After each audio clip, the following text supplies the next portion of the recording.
ನಮಸ್ಕಾರ ವೀಕ್ಷಕರೇ, welcome to ನಮ್ಮ ಫುಡ್ಸ್ ಚಾನಲ್. ಇವತ್ತಿನ ರೆಸಿಪಿ ಆಲೂ ಪರೋಟ ಹೇಗೆ ಮಾಡೋದು ಅಂತ ನೋಡೋಣ. ಆಲೂಗಡ್ಡೆ 4 ತೊಗೊಂಡಿದ್ದೀನಿ. ಇದು ತೊಳೆದಿಟ್ಕೊಂಡಿರೋದು. ಎಣ್ಣೆ 5ರಿಂದ 10 ಸ್ಪೂನ್ ಆಗೋಷ್ಟು. ಈರುಳ್ಳಿ ಒಂದು ಮೀಡಿಯಮ್ ಸೈಜ್ದು ಚಿಕ್ಕದಾಗೆ ಕಟ್ ಮಾಡಿ ಇಟ್ಕೊಂಡಿರೋದು. ಹಸಿಮೆಣಸಿನ್ಕಾಯಿ 10ರಿಂದ 15, ಇದು ಅಷ್ಟೇ ಚಿಕ್ಕದಾಗೆ ಕಟ್ ಮಾಡಿ ಇಟ್ಕೊಂಡಿರೋದು. ಶುಂಠಿ ಬೆಳ್ಳುಳ್ಳಿ ಪೇಸ್ಟು 1 ಸ್ಪೂನ್ ಆಗೋಷ್ಟು. ಧನಿಯಾ ಪುಡಿ 1 ಸ್ಪೂನ್ ಆಗೋಷ್ಟು. ಗರಂ ಮಸಾಲ ಪುಡಿ ಅರ್ಧ ಟೇಬಲ್ ಸ್ಪೂನ್ ಆಗೋಷ್ಟು. 1/4 ಟೇಬಲ್ ಸ್ಪೂನ್ ಆಗೋಷ್ಟು ಜೀರಿಗೆ ಪುಡಿ, ಸ್ವಲ್ಪ ಚಾಟ್ ಮಸಾಲ. ನಿಮ್ಮ ಮನೆಯಲ್ಲಿ ಇಲ್ಲ ಅಂದರೆ ಇದನ್ನು ಆಪ್ಷನಲ್ ಬಿಡ್ಬೋದು, ಪರವಾಗಿಲ್ಲ. ಉಪ್ಪು ರುಚಿಗೆ ತಕ್ಕಷ್ಟು. ನೀರು 2ರಿಂದ 3 ಗ್ಲಾಸ್ ಆಗೋಷ್ಟು. ಆಲೂಗಡ್ಡೆ ಬೇಯಿಸೋಕ್ಕೆ ಪರೋಟ ರೆಡಿ ಮಾಡೋದಕ್ಕೆ ಕೂಡ ಇದು ಸೇರಿಸಿ ಹೇಳ್ತಾ ಇರೋದು. ಮೈದಾ 300 ಗ್ರಾಮ್ ಆಗೋಷ್ಟು. ಸಕ್ಕರೆ 1 ಸ್ಪೂನ್ ಆಗೋಷ್ಟು. ಮೊಸರು 2ರಿಂದ 4 ಸ್ಪೂನ್ ಆಗೋಷ್ಟು. ಬೆಣ್ಣೆ ಸ್ವಲ್ಪ, ಇದು ಆಪ್ಷನಲ್, ಬೇಕಿದ್ರೆ ತಗೊಳ್ಳಿ. ಉಪ್ಪು ರುಚಿಗೆ ತಕ್ಕಷ್ಟು. ತೊಳೆದಿಟ್ಕೊಂಡಿರೋ ಆಲೂಗಡ್ಡೆನ ಕುಕ್ಕರ್ಗೆ ಹಾಕ್ಕೊಂಡು 1 ಗ್ಲಾಸ್ ಆಗೋಷ್ಟು ನೀರು ಹಾಕ್ಕೊಂಡು ರುಚಿಗೆ ತಕ್ಕಷ್ಟು ಉಪ್ಪು ಹಾಕಿ ಲಿಡ್ ಕ್ಲೋಸ್ ಮಾಡಿ 6ರಿಂದ 7 ವಿಸಿಲ್ವರೆಗೂ ನಾನು ಕೂಗಿಸ್ಕೊತೀನಿ. ನೀವೇನಾದರೂ ಆಲೂಗಡ್ಡೆ ಕಟ್ ಮಾಡಿ ಹಾಕ್ತಾ ಇದ್ದೀರಾ ಅಂದರೆ 3ರಿಂದ 4 ವಿಸಿಲ್ ಸಾಕಾಗುತ್ತೆ. ನಾನು ಕಟ್ ಮಾಡಿ ಹಾಕ್ತಾಯಿಲ್ಲ, ಅದಕ್ಕೋಸ್ಕರ 6ರಿಂದ 7 ವಿಸಿಲ್ವರೆಗೂ ಹಾಗೆ ಬಿಡ್ತಾ ಇದ್ದೀನಿ. ಅಷ್ಟರಲ್ಲಿ ನಾವು ಹಿಟ್ಟನ್ನು ತಯಾರಿಸ್ಬಿಡೋಣ. ಮೈದಾ ಹಸಿಟ್ಟಿಗೆ ಸಕ್ಕರೆ, ಉಪ್ಪು, ಮೊಸರು ಹಾಕಿ ಫಸ್ಟ್ಗೆ ಹಾಗೆ ಕಲಿಸ್ಕೊತಾ ಇದ್ದೀನಿ. ನೀವು ನೋಡ್ತಾ ಇರ್ಬೋದು ವಿಡಿಯೋದಲ್ಲಿ. ಈ ಥರ ಕಲಿಸ್ಕೊಂಡಾಮೇಲೆ ಸ್ವಲ್ಪ ನೀರು ಹಾಕ್ಕೊಂಡು ಚಪಾತಿ ಹಿಟ್ಟು ಹೇಗೆ ಕಲಿಸ್ಕೊತಿರೋ ಅದೇ ಅದಕ್ಕೆ ಕಲಿಸ್ಕೊಳ್ಳಿ. ನಾವು ಸಕ್ಕರೆ ಹಾಕೋದ್ರಿಂದ ಕೆಂಪಗೆ ಬರುತ್ತೆ ಪರೋಟ, ಅದಕ್ಕೋಸ್ಕರ ಸಕ್ಕರೆ ಹಾಕೋದು. ಮೊಸರು ಹಾಕಿದ್ರೆ ಸಾಫ್ಟಾಗಿ ಬರುತ್ತೆ, ಅದಕ್ಕೋಸ್ಕರ ಮೊಸರು ಹಾಕೋದು. ನಿಮ್ಗೆ ಬೇಕಿದ್ದರೆ ಹಾಕ್ಕೊಬೋದು, ಇದು ಆಪ್ಷನಲ್ಲು. ಇಲ್ಲಾಂದರೆ ನೀವು ಬರೀ ನೀರಲ್ಲೇ ಕಲಿಸ್ಕೊಬೋದು, ತೊಂದರೆ ಏನಾಗೋದಿಲ್ಲ. ಈ ಥರ ಕಲಿಸ್ಕೊಂಡಾಮೇಲೆ 1ರಿಂದ 2 ಸ್ಪೂನ್ ಆಗೋಷ್ಟು ಎಣ್ಣೆ ಹಾಕ್ಕೊಂಡು ಮತ್ತೆ ಕಲಿಸ್ಕೊತಾ ಇದ್ದೀನಿ. ನೋಡ್ತಾ ಇರ್ಬೋದು, ಈ ಥರ ಸಾಫ್ಟಾಗಿದ್ದರೆ ಸಾಕಾಗುತ್ತೆ. ಲಿಡ್ ಕ್ಲೋಸ್ ಮಾಡಿ ಹಾಗೆ 10 ಮಿನಿಟ್ಸ್ವರೆಗೂ ಬಿಡ್ತಾ ಇದ್ದೀನಿ.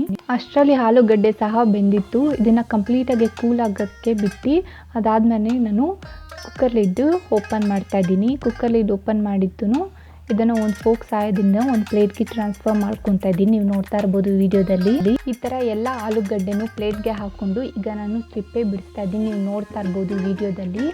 ಬಿಸಿ ಇರಬೇಕಾದ್ರೆ ನಾವು ಸಿಪ್ಪೆ ಈಸಿಯಾಗಿ ಬಿಡ್ಸೋಕ್ಕಾಗೋದಿಲ್ಲ, ಅದಕ್ಕೋಸ್ಕರ ನಾನು ಕಂಪ್ಲೀಟಾಗಿ ಕೂಲ್ ಮಾಡ್ಕೊಂಡು ಆಮೇಲೆ ಸಿಪ್ಪೆ ಬಿಡಿಸ್ಕೊತಾ ಇರೋದು.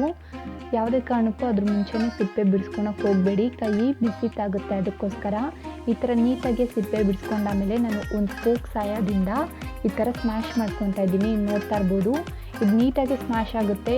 ಆಲೂಗಡ್ಡೆ ನೀಟಾಗಿ ಬಂದಿದ್ದರೆ ಈ ಥರ ಈಸಿಯಾಗಿ ನಾವು ಸ್ಮ್ಯಾಶ್ ಮಾಡ್ಕೊಬೋದು. ಈಗ ನಾನು ಸ್ಟವ್ ಹಚ್ಚಿ ಒಂದು ಪ್ಯಾನ್ ಇಟ್ಟು ಪ್ಯಾನ್ಗೆ ನಾನು 5 ಸ್ಪೂನ್ ಆಗೋಷ್ಟು ಎಣ್ಣೆ ಹಾಕ್ಕೊತಾ ಇದ್ದೀನಿ. ನಿಮ್ಗೆ ಬೇಕಿದ್ರೆ ಜಾಸ್ತಿ ಹಾಕ್ಕೊಬೋದು. ಆಲೂಗಡ್ಡೆ ಪಲ್ಯಗೆಲ್ಲ ಸ್ವಲ್ಪ ಜಾಸ್ತಿ ಹಾಕ್ಕೊತಾರೆ, ಆದರೆ ಇದು ಪರೋಟ ಅಲ್ಲ, ಅದಕ್ಕೋಸ್ಕರ ನಾನು 5 ಸ್ಪೂನ್ ಆಗೋಷ್ಟು ಎಣ್ಣೆ ಹಾಕ್ಕೊಂಡು ಎಣ್ಣೆ ಕಾದ ಮೇಲೆ ಚಿಕ್ಕದಾಗೆ ಕಟ್ ಮಾಡಿ ಇಟ್ಕೊಂಡಿರೋ ಈರುಳ್ಳಿ ಹಾಕ್ಕೊತಾ ಇದ್ದೀನಿ. ಅದು ಟ್ರಾನ್ಸ್ಪರೆಂಟ್ ಆಮೇಲೆ ಹಸಿಮೆಣ್ಸಿನ್ಕಾಯಿನ ಹಾಕ್ಕೊಂಡು ಇದನ್ನು ಚೆನ್ನಾಗಿ 30ರಿಂದ 40 ಸೆಕೆಂಡ್ ಕಾಲ ನಾನು ಫ್ರೈ ಮಾಡ್ಕೊತಾ ಇದ್ದೀನಿ. 30ರಿಂದ 40 ಸೆಕೆಂಡ್ ಕಾಲ ಫ್ರೈ ಮಾಡ್ಕೊಂಡಾಮೇಲೆ 1 ಸ್ಪೂನ್ ಆಗೋಷ್ಟು ಶುಂಠಿ ಬೆಳ್ಳುಳ್ಳಿ ಪೇಸ್ಟ್ ಹಾಕ್ಕೊಂಡು ಇದನ್ನು 1 ನಿಮಿಷ ಕಾಲ ನಾನು ಫ್ರೈ ಮಾಡ್ಕೊತಾ ಇದ್ದೀನಿ. ಹಸಿ ವಾಸನೆ ಹೋಗಬೇಕು, ಅದಕ್ಕೆ 1 ನಿಮಿಷ ಕಾಲ ಫ್ರೈ ಮಾಡ್ಕೊಳೋದು. ಈಗ ನಾನು ಎಲ್ಲ ಪೌಡರ್ನ ಹಾಕ್ಕೊತಾ ಇದ್ದೀನಿ. ಆಗಲೇ ಹೇಳ್ದಂಗೆ ಧನಿಯಾ ಪುಡಿ, ಗರಂ ಮಸಾಲ, ಚಾಟ್ ಮಸಾಲ, ಜೀರಿಗೆ ಪುಡಿ. ನಿಮ್ಮ ಮನೆಯಲ್ಲಿ ಚಾಟ್ ಮಸಾಲ ಇಲ್ಲ ಅಂದರೆ ಅದು ಆಪ್ಷನಲ್ಲು, ನೀವು ಸ್ಕಿಪ್ ಮಾಡ್ಬೋದು, ತೊಂದರೆ ಏನಿಲ್ಲ. ಈ ಥರ ಎಲ್ಲ ಪೌಡರು ಹಾಕ್ಕೊಂಡಾಮೇಲೆ ನಾನು ಇದನ್ನು ಒಂದು ಸಲ ಮಿಕ್ಸ್ ಮಾಡ್ಕೊತಾ ಇದ್ದೀನಿ. ಈ ಥರ ಒಂದು ಸಲ ಮಿಕ್ಸ್ ಮಾಡ್ಕೊಂಡಾಮೇಲೆ ಉಪ್ಪು ಹಾಕ್ಕೊತಾ ಇದ್ದೀನಿ ರುಚಿಗೆ ತಕ್ಕಷ್ಟು. ನೀವು ನೋಡಿಕೊಂಡು ಉಪ್ಪು ಹಾಕ್ಕೊಬೇಕಾಗುತ್ತೆ, ಆಲ್ರೆಡಿ ಆಲೂಗಡ್ಡೆದಲ್ಲೂ ಹಾಕಿರ್ತೀರಲ್ಲ, ಸೊ ಅದಕ್ಕೋಸ್ಕರ ಈ ಥರ ಹಾಕ್ಕೊಂಡು ಆಮೇಲೆ ನೋಡಿ, ಈಗ ನಾವು ಸ್ಮ್ಯಾಶ್ ಮಾಡಿಟ್ಕೊಂಡಿರೋ ಆಲೂಗಡ್ಡೆ ಹಾಕ್ಕೊತಾ ಇದ್ದೀನಿ. ನೆನಪಿರಲಿ, ಸ್ಟವ್ ಆಫ್ ಮಾಡೋ ಮೇಲೇ ಆಲೂಗಡ್ಡೆ ಹಾಕ್ಕೊಳ್ಳಿ, ಇದಕ್ಕೆ ಅವಶ್ಯಕತೆ ಇಲ್ಲ, ಅಷ್ಟೇ ಸಾಕಾಗುತ್ತೆ. ಈರುಳ್ಳಿ ಬೆಂದರೆ ಸ್ಟವ್ ಇನ್ನು ಅವಶ್ಯಕತೆ ಇರೋದಿಲ್ಲ, ಆಫ್ ಮಾಡಿಕೊಂಡ್ರೆ ತೊಂದರೆ ಏನಿಲ್ಲ. ಸೊ ಈ ಥರ ಆಲೂಗಡ್ಡೆ ಹಾಕ್ಕೊಂಡು ನೀಟಾಗಿ ನಾನು ಮಿಕ್ಸ್ ಮಾಡ್ಕೊತಾ ಇದ್ದೀನಿ. ನೋಡಿ, ನೀವು ನೋಡ್ತಾ ಇರ್ಬೋದು ಎಷ್ಟು ಕ್ರೀಮಿ ಟೆಕ್ಸ್ಚರ್ ಇದೆ. ಈ ಥರನೇ ಇರಬೇಕು ಆಲೂ ಪರೋಟಾಗೆ. ಇದು ರೆಡಿ ಇದೆ. ಈಗ ನಾವು ರೆಸ್ಟ್ ಮಾಡಿ ಇಟ್ಟಿದ್ರಲ್ವ ಹಿಟ್ಟನ್ನ, ಇದನ್ನು ಅಷ್ಟೇ 10 ನಿಮಿಷ ಆಗಿದೆ. ನೀವು ನೋಡ್ತಾ ಇರ್ಬೋದು ಎಷ್ಟು ಮಾಯ್ಸ್ಟ್ ಮತ್ತು ಸಾಫ್ಟ್ ಆಗಿದೆ ಹಿಟ್ಟು ಅಂತ. ಈಗ ನಾನು ಚಪಾತಿ ಮಣೆ ತೊಗೊಂಡು ಇದ್ರ ಮೇಲೆ ಸ್ವಲ್ಪ ಗೋಧಿ ಹಸಿಟ್ಟನ್ನ ಹಾಕ್ಕೊಂಡು ಸ್ವಲ್ಪ ಭಾಗ ನಾವು ಕಲಸಿಟ್ಕೊಂಡಿರೋ ಹಿಟ್ಟನ್ನ ತೊಗೊಂಡು ಈ ಥರ ಪ್ರೆಸ್ ಮಾಡ್ಕೊತಾ ಇದ್ದೀನಿ. ಮೊದಲು ಈ ಥರ ಪ್ರೆಸ್ ಮಾಡಿಕೊಡಿ. ಈ ಥರ ಪ್ರೆಸ್ ಮಾಡ್ಕೊಂಡು ಆಮೇಲೆ ಲಟ್ಟಿಸ್ಕೊಬೇಕಾಗುತ್ತೆ. ನೀವು ಚಪಾತಿ ಥರ ಲಟ್ಟಿಸ್ಕೊಂಡಕ್ಕೆ ಹೋಗಬಾರ್ದು, ಸ್ವಲ್ಪ ಮಂದಕ್ಕೇ ಇರಬೇಕು. ಯಾಕಂದರೆ ನಾವು ಆಲೂಗಡ್ಡೆನ ಇಟ್ಕೊಂಡು ಮತ್ತೆ ನಾವು ಲಟ್ಟಿಸ್ಕೊತಾ ಇದ್ದೀರಿ, ಅದಕ್ಕೋಸ್ಕರ ನೋಡಿ ಈ ಸೈಜ್ ಆಗೋಷ್ಟು ಆಲೂಗಡ್ಡೆ ಇಟ್ಕೊಂಡು ನಾವು ನೀಟಾಗಿ ಕ್ಲೋಸ್ ಮಾಡಬೇಕಾಗುತ್ತೆ. ಆಲೂಗಡ್ಡೆ ಕಾಣ್ತಿದ್ದಂಗೆ ನೋಡಿ ಈ ಥರ ನಾನು ನಿಮಗೆ ವೀಡಿಯೋದಲ್ಲಿ ನೋಡಿಸ್ತಾ ಇದ್ದೀನಲ್ಲ ಆ ಥರ ಮಾಡ್ಕೊಳ್ಳಿ, ಈಸಿ ಆಗುತ್ತೆ.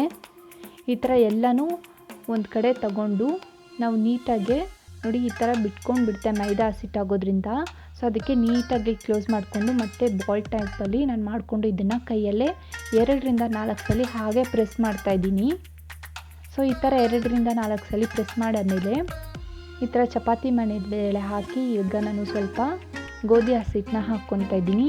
ಈ ಥರ ಗೋಧಿ ಹಸಿಟ್ಟು ಹಾಕ್ಕೊಂಡಾದ್ಮೇಲೆ ಹಿಂದೆ ಮುಂದೆ 2 ಕಡೆನೂ ಸೇರಲಿ ಅಂತ ಈ ಥರ ಗೋಧಿ ಹಸಿಟ್ಟು ಹಾಕ್ಕೊಂಡು ಮತ್ತೆ ನಾನು ಪ್ರೆಸ್ ಮಾಡ್ಕೊತಾ ಇದ್ದೀನಿ. ನಿಧಾನಕ್ಕೆ ಪ್ರೆಸ್ ಮಾಡ್ಕೊಬೇಕಾಗುತ್ತೆ, ಜೋರಾಗಿ ಒಂದೇ ಸಲ ಭಾರ ಎಲ್ಲ ಬಿಡಬಾರ್ದು, ಸ್ಟಫಿಂಗ್ ಎಲ್ಲ ಆಚೆ ಬರುತ್ತೆ. ಅದಕ್ಕೋಸ್ಕರ ಈ ಥರ ಒಂದು ಸೈಜ್ ಆಗೋಷ್ಟು ನಾವು ಕೈಯಲ್ಲೇ ಮಾಡ್ಕೊಂಡು ಆಮೇಲೆ ನಾವು ಚಪಾತಿ ಲಟ್ಟಿಸ್ಕೊತೀರಲ್ಲ ಅದನ್ನು ತೊಗೊಂಡು ಲಟ್ಟಿಸ್ಕೊಬೇಕಾಗುತ್ತೆ. ಅದ್ರ ಮುಂಚೆನೇ ಲಟ್ಟಿಸ್ಕೊಳಕ್ಕೆ ಹೋಗಬೇಡಿ, ನಾನು ಆಗಲೇ ಹೇಳಿದಂಗೆ ಸ್ಟಫಿಂಗ್ ಆಚೆ ಬರುತ್ತೆ. ಅದಕ್ಕೋಸ್ಕರ ನೋಡಿ ಈ ಥರ ನಿಧಾನಕ್ಕೆ ನಾವು ಲಟ್ಟಿಸ್ಕೊಬೇಕಾಗುತ್ತೆ. ಒಂದು ಸೈಡಿಂದ ಬನ್ನಿ, ಭಾರ ಜಾಸ್ತಿ ಬಿಡೋಕ್ಕೆ ಹೋಗಬೇಡಿ, ನಿಧಾನಕ್ಕೆ ಮಾಡಬೇಕಾಗುತ್ತೆ. ಈ ಥರ ನೀವು ನಿಧಾನಕ್ಕೆ ಮಾಡಿಕೊಂಡ್ರೆ ಸ್ಟಫಿಂಗು ಆಚೆ ಬರಲ್ಲ. ನೀವು ಜಲ್ದಿ ಆಗಬೇಕು ಜಲ್ದಿ ಮಾಡಬೇಕು ಅಂತ ಏನಾದರೂ ಆದರೆ ಸ್ಟಫಿಂಗ್ ಆಚೆ ಖಂಡಿತ ಬರುತ್ತೆ ಅದು. ಸೊ ನೀವು ನೋಡ್ತಾ ಇರ್ಬೋದು ಸ್ಟಫಿಂಗ್ ಎಲ್ಲ ಎಷ್ಟು ನೀಟಾಗೆ ಈವನ್ನಾಗೇ ಇದೆ ಅಂತ. ಒಂದು ಕಡೆ ಹಸಿಟ್ಟು ಇನ್ನೊಂದು ಕಡೆ ಸ್ಟಫಿಂಗ್ ಆ ಥರ ಬಂದಿಲ್ಲ, ಸುತ್ತಲೂ ಸ್ಟಫಿಂಗ್ ಇದೆ. ಸೊ ಈ ಥರ ಆದಮೇಲೆ ನಾವು ಆಲ್ರೆಡಿ ನಾನು ಹೆಂಚನ್ನ ಕಾಯಕ್ಕೆ ಇಟ್ಕೊಂಡಿದ್ದೆ, ನೀವು ನೋಡ್ತಾ ಇರ್ಬೋದು ವಿಡಿಯೋದಲ್ಲಿ. ಈ ಥರ ಹೆಂಚನ್ನ ಕಾಯಕ್ಕೆ ಇಟ್ಕೊಂಡು ನಾನು ನಿಧಾನಕ್ಕೆ ನೋಡಿ ಈ ಥರ ಬಾರಿಸ್ತಾ ಇದ್ದೀನಿ. ನೀವು ಹಾಕಬೇಕಾದ್ರೆ ಸ್ವಲ್ಪ ಹುಷಾರಾಗಿ ಹಾಕ್ಕೊಳ್ಳಿ, ಯಾಕಂದರೆ ಇದು ಮೈದಾ ಹಸಿಟ್ಟಿಂದ ಮಾಡಿರೋದ್ರಲ್ಲ ಅದಕ್ಕೋಸ್ಕರ. ಒಂದು ಸ್ವಲ್ಪ ಸೆಕೆಂಡ್ ಆದಮೇಲೆ ಇದನ್ನು ನಾನು ತಿರುಗಿಸ್ಕೊತಾ ಇದ್ದೀನಿ, ನೀವು ನೋಡ್ತಾ ಇರ್ಬೋದು ವಿಡಿಯೋದಲ್ಲಿ. ಈ ಥರ ತಿರುಗಿಸ್ಕೊಂಡು ಆಮೇಲೆ 1 ಸ್ಪೂನ್ ಆಗೋಷ್ಟು ಎಣ್ಣೆ ಅಥವಾ ಬೆಣ್ಣೆ ಹಾಕ್ಕೊಳ್ಳಿ. ನಾನಿಲ್ಲಿ ಎಣ್ಣೆ ಹಾಕ್ಕೊತಾ ಇದ್ದೀನಿ. ನೀವು ಬೇಕಿದ್ರೆ ಎಣ್ಣೆ ಹಾಕ್ಕೊಂಡ್ರೆ ಇನ್ನೂ ಚೆನ್ನಾಗಿ ಕೊಡುತ್ತೆ ಟೇಸ್ಟು. ಸೊ ಈ ಥರ ಎಣ್ಣೆ ಹಾಕ್ಕೊಂಡು ಎಲ್ಲ ಕಡೆನೂ ಸೇರಲಿ ಅನ್ನೋದಕ್ಕೋಸ್ಕರ ಈಗ ನಾನು ಈ ಥರ ಮಾಡ್ಕೊತಾ ಇದ್ದೀನಿ. ಎಣ್ಣೆ ಹಾಕ್ಕೊಂಡು ಆಮೇಲೆ ಈ ಥರ ನಾನು ಫ್ಲಿಪ್ ಮಾಡ್ಕೊತಾ ಇದ್ದೀನಿ. ಸೊ ಫ್ಲಿಪ್ ಮಾಡ್ಕೊಂಡಾಮೇಲೆ ಅದಕ್ಕೂ ಅಷ್ಟೇ ಇನ್ನೊಂದು ಸ್ಪೂನ್ ಎಣ್ಣೆ ಹಾಕ್ಕೊಬೇಕಾಗುತ್ತೆ. ನೀವು ನೋಡ್ತಾ ಇರ್ಬೋದು ವಿಡಿಯೋದಲ್ಲಿ ಎಷ್ಟು ತುಂಬ ಚೆನ್ನಾಗಿದೆ, ತುಂಬ ಸಾಫ್ಟಾಗಿ ಕೂಡ ಇತ್ತು. ನಾನು ಹೇಳ್ದಂಗೆ ಮಾಡಿ, ಕೆಂಪುಗೆ ಸಾಫ್ಟಾಗೆ ತುಂಬ ಚೆನ್ನಾಗಿ ಬರುತ್ತೆ. ಸೊ ಈ ಥರ ಎಲ್ಲ ಹಾಕ್ಕೊಂಡಾಮೇಲೆ ಚೆನ್ನಾಗೆ ಬೇಯಿಸ್ಕೊಳ್ಳಿ ಹಿಂದೆ ಮುಂದೆ 2 ಕಡೆನೂ. ಪರೋಟ ಬೆಂದಿದೆ, ನೀವು ನೋಡ್ತಾ ಇರ್ಬೋದು ವಿಡಿಯೋದಲ್ಲಿ. ತುಂಬ ಈಸಿ ಮತ್ತು ಸಿಂಪಲ್ ಸ್ಟೆಪ್ಸಲ್ಲಿ ನಾನು ಹೇಳ್ಕೊಟ್ಟಿದ್ದೀನಿ, ನೀವು ಈ ಥರ ಮಾಡಿ. ಪರೋಟ ಕೂಡ ರೆಡಿ ಇದೆ, ಬಿಸಿ ಬಿಸಿ ಸರ್ವ್ ಮಾಡ್ಕೊಳ್ಳಿ.